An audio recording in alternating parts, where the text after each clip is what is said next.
मंत्री, यह देखो दूध कैसा घबराया हुआ भगा चला रहा है। महाराज विराज की जय हो। क्या दूध, क्या खबर लाए हो? महाराज सुसैन बैद ने भाषा के प्रतिकूल कार्य किया है। संजीवनी अवसर का प्रयोग तपस्वियों को बता दिया है और हनुमान अवसर लेने रोड पर्वत पे जाने लगे तो काल ने इन्हें रोकने का प्रयत्न किया, परंतु हाय पर वह भी हनुमान के हाथों से बच न सका। अंत में संजीवनी बूटी आ गई और लक्ष्मण के प्राण बच गए। ओ, बड़ा अनर्थ हुआ मंत्री, अब क्या करना चाहिए? महाराज, मेरी सम्मति है चतुरांगनी सेना तैयार किया जाए और बानरों को चारों तरफ से घेर लिया जाए और उनका संहार किया जाए, जिससे एक भी बचकर जाने न पाए और लड़ाई का अंत शीघ्र हो जाए। यदि आवश्यकता समझी जाए तो श्री महाकुंभकर्ण को भी जगा लिया जाए, क्योंकि राजकुमार मेघनाथ युद्ध करते करते थक गए होंगे, उनको कुछ अवकाश मिलना अति आवश्यक है। मंत्री, तुम्हारी राय अति सुंदर है। शीघ्र कुंभकर्ण को जगाने का प्रबंध किया जाए और चलो हम लोग स्वयं चलकर कुंभकर्ण को जगाते हैं। सेनापतियों, तुम लोग चतुरंगी सेना तैयार करो। कुंभकर्ण को जागने के बाद अंतिम आदेश दिया जाएगा।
तुम्हारा मुख सूखा क्यों है? कैसी मुसीबत है? भाई इस समय लंका बड़ी मुसीबत में है। तुम्हारे सोने से सोने की लंका नाश हो गई। क्यों? क्या मुसीबत आई? कुछ कहो भी तो। बात यह हुई कि सुपुर का एक बार पंचवटी गई थी। वहां दो देवकुमार तत्ती के भेष में मिले और बिना कारण बाहर की नाक काटी और खरदूषण त्रिशला को सेना गुहा में गए, उनको भी मार डाला। वह रोती हुई मेरे पास आई, मुझे भी क्रोध आया। मैंने भी उसकी सुंदर सी नारी हर लाई। इस पर उन्होंने क्रोध कर एक बंदर पिटाया, जिसने लंका को जला डाला और बहुत से निशाचरों को मार डाला। फिर से इस बात लंका पर चढ़ाई कर दी।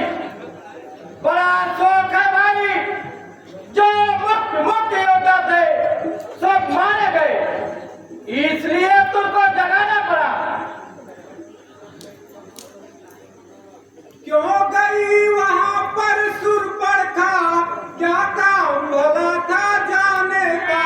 कोई तो कारण होगा ही लड़कों से नाक कटाने का, कोई तो कारण होगा ही लड़कों से नाक कटाने का, कोई तो कारण होगा ही लड़कों से नाक कटाने का। इसमें मतलब के झगड़े में लंका की सत्यानाशी है। भाई अब खूब समझ लेना, अब अपनी पूर्णवासी है भाई, यह खूब समझ लेना, अब अपनी पूर्णवासी है भाई, यह खूब समझ लेना, अब अपनी पूर्णवासी है। अब तो जो हो गया उसको रोना ठीक नहीं। अब तो लंका की लाज बचानी होगी। मुसीबत जो आ गई उसको टालनी होगी। जरूर बचाओगे लाख, क्योंकि हो बहादुरों के सरकार। तभी तो पराई स्त्री चुरा लाए हो और मुझे सिखाने आए हो। किंतु अब समय नहीं है, अब समझ नहीं सकते, इसलिए अब रघुवीर के चरणों में गिरना ही ठीक है।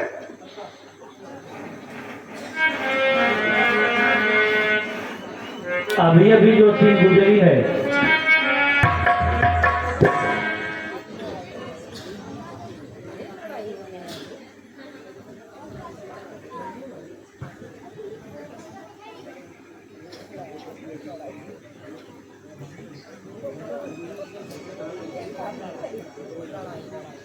अरे तू कौन?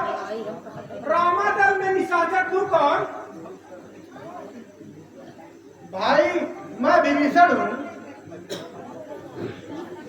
मैंने रावण को उचित सलाह दी तो लात मारकर मुझको निकाल दिया। मैं निराश होकर रघुनाथ के शरण में आया। तीन बंधु ने मुझको स्वीकार किया।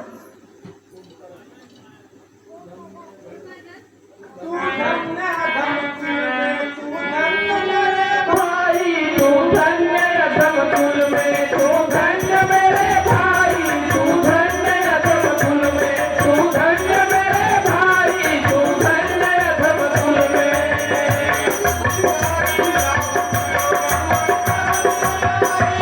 धन्य रघुकुल में, तू धन्य मेरे भाई,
वत्सल रौद्र रूप में सम्मुख उपस्थित है।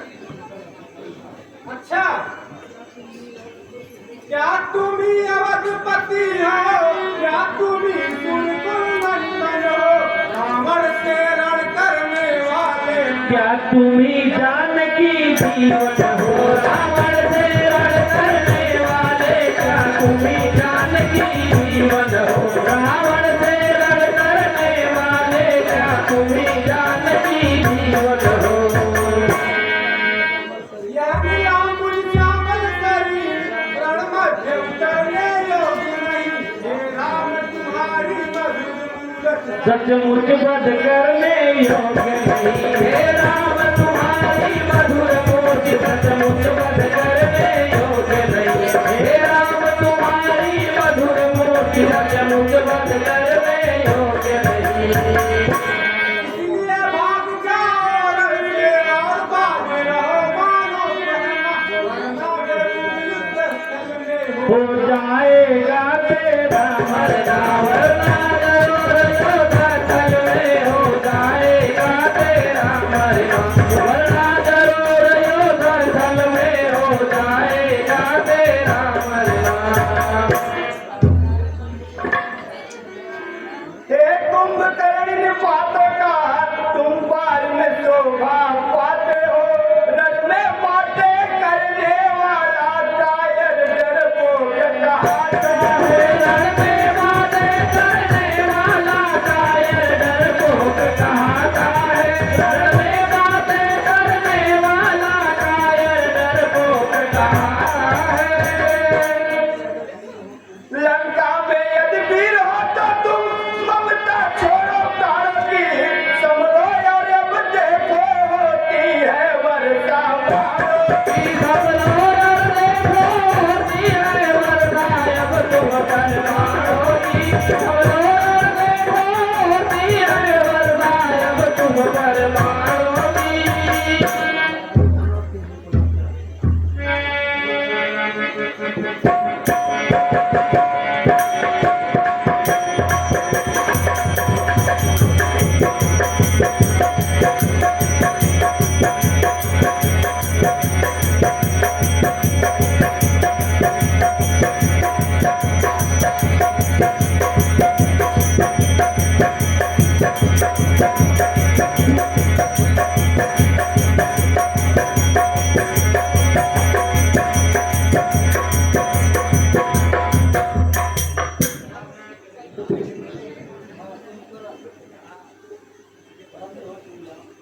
धन्य हो सिंह राम, यह कोमल शरीर और यह घोर संग्राम।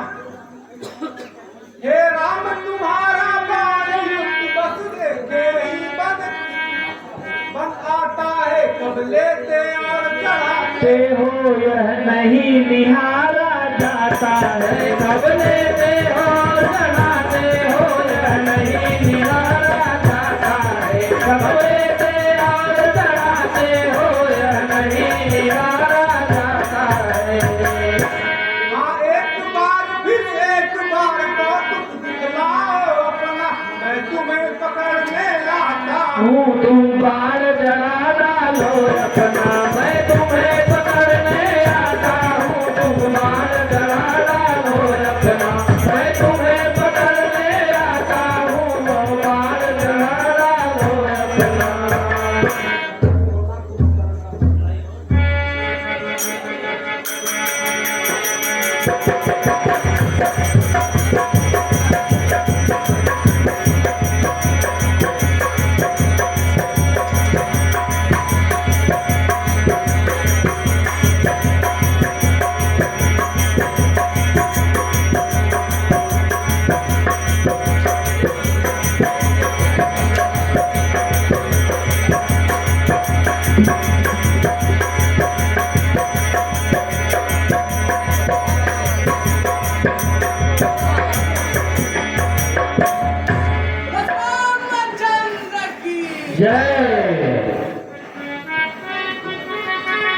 बाजार में है, जिसके प्रोप्राइटर विशाल जी हैं, उनकी तरफ से मिला है। और 50 रुपए का पुरस्कार उमेश यादव टिल्लू भाई, और 100 मेगा पुरस्कार आया है ब्रिजेश कुमार यादव मिल्लू, जो बीडीसी पद प्रत्याशी हैं, उनकी तरफ से मिला है। हम उनको कोट धन्यवाद देते हैं। सर,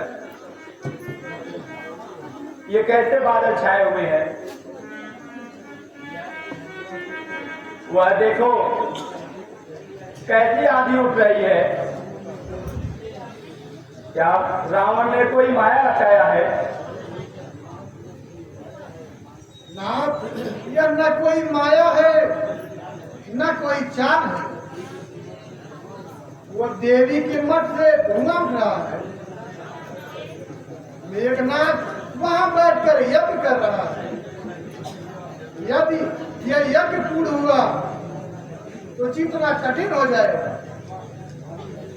हारे हुए हृदय की सभी जगह हार है।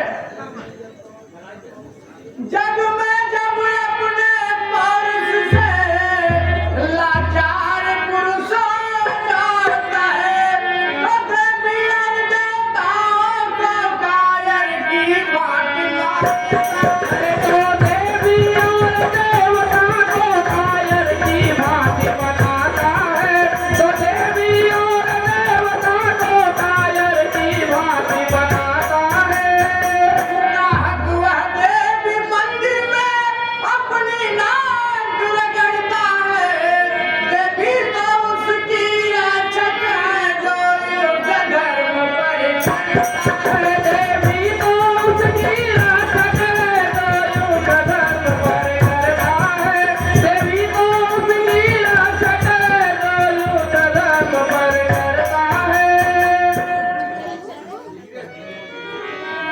तुम ठीक कहते हो अजय कुमार,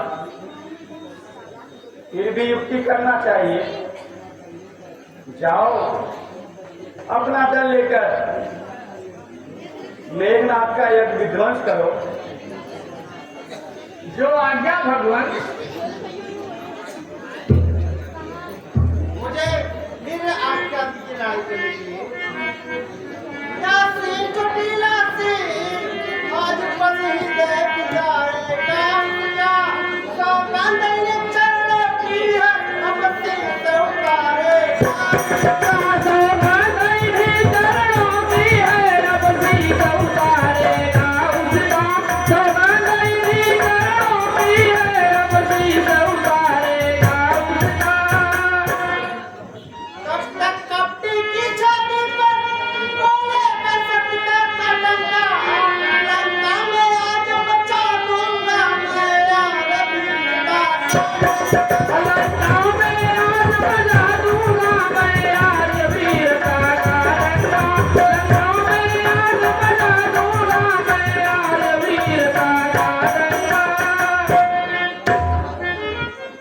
जाओ भाई, परंतु एक बात का ध्यान रखना, मेघनाथ सबसे बलशाली और वरदानी है,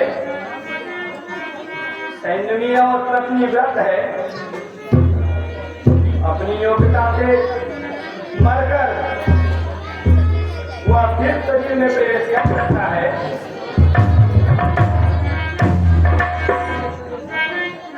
इस कारण योद्धा का तन छिन्न भिन्न कराना तुम, सिर को हाथों ही हाथों में मेरे दिख लाना तुम। है परंतु मेघनाथ का वध करने में कुछ संकोच होता है, क्योंकि पृथ्वी से एक रत्नुष जाएगा। उसकी स्त्री यदि प्रतिव्रता है तो वह प्रतिव्रत है।